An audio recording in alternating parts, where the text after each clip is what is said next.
So, something you might not have heard about in the past few days, Star Wars Battlefront 2 is broken. For some players anyway, and barely anyone is actually talking about this. It's not the game itself that's broken, but rather the latest Origin update has prevented players from being able to play the game the way they want to play it, with mods installed. So basically you can play the game the way EA intended you to play it, but you can't play the heavily glorified version that everyone loves. I can't play as Darth Jar Jar, whatever will I do? So basically, most players have been demoted to the console version because there's no mods on console. So, will this ever be fixed? Let's dive in and take a look, see what's wrong, see if we can figure it out. So this is an issue that's only affecting players with the Steam and Epic Games Store versions of Battlefront 2. So if you just downloaded the game during the Epic Games free Battlefront 2 week and were hoping to try out some mods, you might have to wait a little while until this gets fixed. Hopefully it gets fixed anyway. Hey everyone, it's Andrew. You might be wondering, why would I care? Why do I care? I'm a console player, I don't play mods. I don't need mods to play Battlefront 2. Well, this affects more than just you. This affects the entire Battlefront 2 community because mods are doing a huge part in keeping this game alive and fresh on PC. Some of the latest Battlefront 2 mods that are being released on nexusmods.com are getting thousands of downloads, and everyone's still really involved in the modding community. There's tons of modders out there creating Battlefront 2 mods, and I think it's important to keep this player base alive because this is a huge sub-community within the Battlefront 2 community. The people who are creating and playing mods are people who love Battlefront 2, who want to see a Battlefront 3 made at some point as well. Are probably disappointed. I'm not sure I know anyone who wasn't disappointed Battlefront 2 was cancelled. The updates were cancelled. But I think the modding community can take a lot of credit for keeping Battlefront 2 fresh and current and keeping so much interest in the game still to this date, especially on PC obviously. The latest update for Origin seems to have caused some issues with the Frosty Mod Manager, which is the program you launch the mods with, and unless you're running on an old version of Origin and avoided the update, you'll no longer be able to launch the game with mods installed. So my suggestion is, if you want to play Battlefront 2 with mods at the moment, you won't be able to play online, but launch Origin with your internet turned off, don't be online, so that Origin doesn't update, and then you can still play until the point you want to update. Now, if you've already done the update, there is one way around still being able to play with mods, but it's a little bit dodgy and requires you to go to some random website and download an older version of Origin. And I really wouldn't advise this. I'd just wait until this gets fixed. So right now, this basically means if you own Battlefront 2 through Steam or Epic Games, you can't use mods, which totally sucks because there's so many incredible mods out there that enhance the Battlefront 2 experience. And like I said, that's one of the major benefits of owning this game on PC. As far as I know, if you own the game through Origin, the mods still work. So if you originally bought this way back on PC on Origin, you should be fine still running mods. It's only if you've bought it on the Epic Games and Steam version. And the community who create and work on the Frosty Mod Manager and tools are currently working to resolve this issue, and it might be a bit of a process from what I've heard, but hopefully they can get this fixed sometime soon. I just wanted to give a shout out to Azatru for actually bringing this to my attention as well. He tweeted it out on Twitter. You should go follow him and me on Twitter at @StayBombastic if you want more frequent Battlefront and Star Wars updates. But it seems like there's actually not a lot of hope at the moment for getting this fixed, but hopefully at some point the modders will be able to find a way around this. They almost always do, so fingers crossed. If only Battlefront 2 was developed in Unreal Engine and not EA's Frostbite. Frostbite, the engine that Battlefront 2 runs in, is an engine created specifically by EA. It's not really open source, meaning not just anyone can go out and start using it. I mean, both Unreal and Frostbite are incredible engines that look visually stunning and have incredible potential, but Frostbite can be a little trickier to import external files into.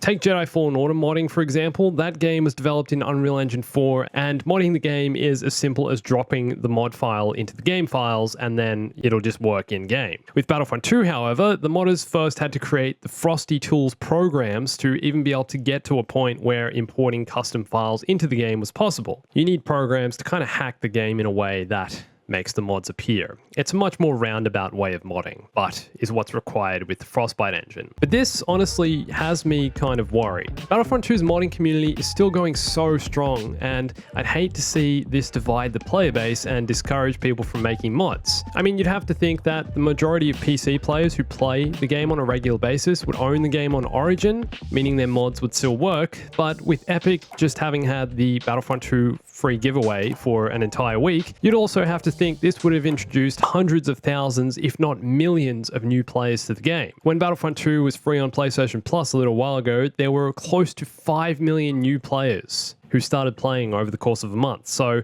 let's say 5 million new PC players just joined. None of those players can use mods right now because they're on the Epic Games Store version. And I'm sure a lot of people would want to try out some of these mods. So getting this fixed is a huge priority for a lot of people who play on PC. Battlefront 2 mods are the reason so many PC players have stuck around to keep playing on PC. I wanted to show you guys some of the most downloaded mods to give you an understanding of how many people are actually playing these and how popular the modding community is. The most downloaded mod in the past year is, of course, Ahsoka Tano. Who else? In second place, quite fitting, is Captain Rex. And then there's so many more. There's stuff like the Crimson Dawn Darth Maul, the Mandalorian Boba Fett. This is a newer mod and already so many people have downloaded it. And he actually comes with several different appearances and helmetless options. There's Commander Cody, you got the Mandalorian, the Clone Wars overhaul, which just had an update. I covered this in video the other day. And this is just one of so many complete overhauls Battlefront 2 has had. This is part of the appeal of playing with mods. The modders are able to completely change the face of the game and introduce so many new characters within the same mod pack.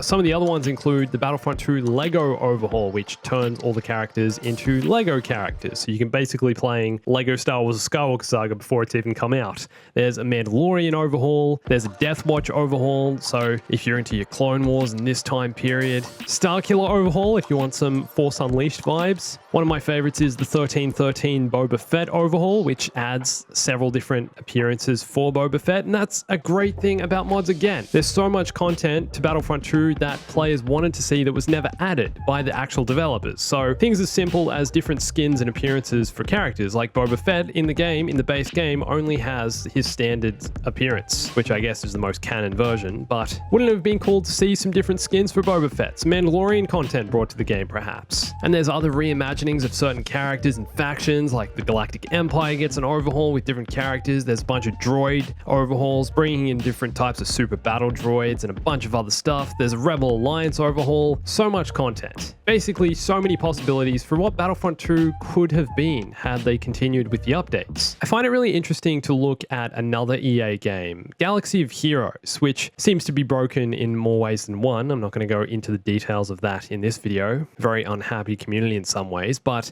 one thing the game has had is consistent content updates since launch, with new characters and heroes added every few months. I mean, this game received updates for the Mandalorian, for the Old Republic. What? How cool is this? Clone Wars Season 7, I'm pretty sure there was some content, Star Wars Rebels, a bunch of other stuff. But obviously, being a mobile game and everything, this game works quite differently to Battlefront 2. Each hero doesn't require the same amount of attention in animation and movement and balancing and all of these other things. And I think that's one of Battlefront 2's real strengths. Every character and hero feels completely unique to that character, and they feel like they've been created by the passion of the developers and their love for Star Wars. Things as subtle as the different ways characters jump and roll and dodge. There's so many things here. Melee attacks, I talked about that in my last video, how all the reinforcements, almost all the reinforcements, have their own custom melee attack. And each one feels unique because of this. And that's another thing we've seen brought into the game with Battlefront 2 modding. Some new animations. Ahsoka, I think, is probably the biggest example. Ahsoka's dual lightsabers can be brought into the game. Jango Fett's another one. He gets the dual WeStar 34 blaster pistols, taking the dual wield from the ARC Trooper. Mods allow the game to have so many new characters that previously we couldn't play with. You got stuff like Mace Windu, there's Plo Koon, there's my favorite, Kit Fisto, Darth Nihilus. Ridiculous amounts of possibilities. The point I guess I'm trying to make in this video, and by saying all this, is basically Battlefront 2 modding is incredible, and I'd really hate to see it limited to players who own the Origin version. I'm really hoping this issue gets resolved, and I'm really hoping that this can also raise some awareness about it. Hopefully we can get this fixed really soon. And if only only console players could use mods, man, that'd be a dream. I feel like so much of the gaming I've done in the past 10 years would have been so different had I been able to use mods on console. I mean, I've always been a PlayStation player and mainly played on that until recent years where I've kind of switched to PC, but having done so, I've kind of realized the power of playing on PC and just how it gives you so many more options for customization, modding, all these other things I've covered in so many videos. So what's next for Battlefront 2? Now that the game has had the massive boost from Epic Games, and now that the free period is over, are things going to settle down, or will we continue to see growth into the future in terms of play count and how many people are actually engaged in this community? In terms of content, obviously, there's never going to be anything new unless EA one day decide to reinstate this thing, which I really doubt would happen. I made a much more in-depth video talking about that the other day. I'll link that here. But like I said, this is a huge part of what mods were doing for this game. Loads of new content for PC players. But I'd love to hear your thoughts on all of this and whether you use mods, if you have PC, whether you want to try mods if you haven't in the past, or if you're a console player and you feel like you're missing out. Please let me know all that down in the comments. And for more Battlefront 2 modding, you can watch one of these videos here, check out some of the other incredible mods, and follow me on Instagram, Twitter, and join my Discord for lots more on Star Wars Battlefront and Star Wars gaming and my life and everything else. And thanks for watching this. My name's Andrew. I'll catch you soon. Stay bombastic.